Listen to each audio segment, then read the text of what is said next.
दिल्ली में press conference के दौरान सीएम अरविंद केजरीवाल ने बीजेपी से बड़ा सवाल पूछा। उन्होंने कहा, मैं बीजेपी से पूछना चाहता हूं कि आपका पीएम दावेदार कौन है। मोदी जी अगले 70 सितंबर को 75 साल के हो रहे हैं। बीजेपी के अंदर पीएम मोदी ने खुद नियम बनाया था कि बीजेपी के अंदर जो 75 साल का होगा उसे रिटायर कर दिया जाएगा।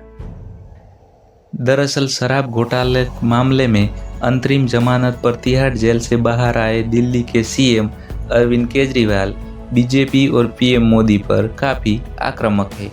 अरविंद केजरीवाल ने पीएम मोदी के रिटायरमेंट पर ही सवाल खड़ा कर दिया। केजरीवाल ने कहा, बीजेपी वाले इंडिया गठबंधन से उनके चेहरे के बारे में पूछते हैं, मैं भाजपा से पूछता हूं कि उनका प्रधानमंत्री कौन होगा।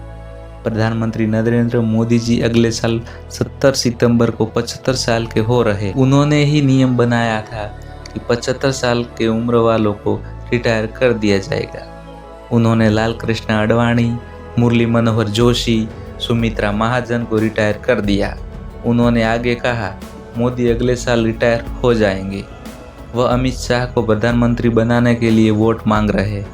क्या शाह मोदी जी की गारंटी पूरी करेंगे? केजरीवाल ने लोकसभा चुनाव में नया मुद्दा छेड़कर पीएम मोदी के तीसरे टर्म पर ही सवाल खड़ा कर दिया है।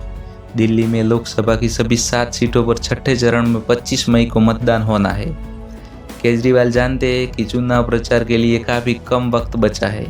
ऐसे में केजरीवाल तिहाड़ जेल से बाहर आने के बाद से ही बीजेपी और पीएम मोदी पर तीखे तीर छोड़ रहे हैं।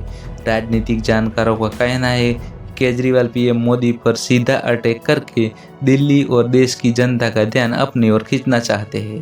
केजरीवाल ने पीएम मोदी के रिटायरमेंट का मुद्दा एकदम सटिंग टाइमिंग के साथ उठाया। राजनीति के विशेषज्ञों का मानना है कि केजरीवाल का मुद्दा प्रासंगिक है क्योंकि बीजेपी में उम्रदराज नेता अभी सक्रिय राजनीति से दूर है। केजरीवाल ने पीएम मोदी के रिटायरमेंट के जिक्र छेड़कर एक तीर से कई निशाने साधे हैं। पहला, केजरीवाल ने बीजेपी की रिटायरमेंट पॉलिसी को जनता के आगे रख दिया है। इसके अलावा बीजेपी का पीएम फेस मोदी ही रहेंगे। इस बात को लेकर भी राजनीतिक गलियारों में चर्चा का नया टॉपिक दे दिया है। केजरीवाल ने अपने बयान में अमित शाह का जिक्र कर बीजेपी के अन्य दिग्गज नेताओं को प्रभावित करने की कोशिश की है। हालांकि बीजेपी का स्टैंड क्लियर है कि पीएम मोदी अपना तीसरा टर्म पूरा करेंगे।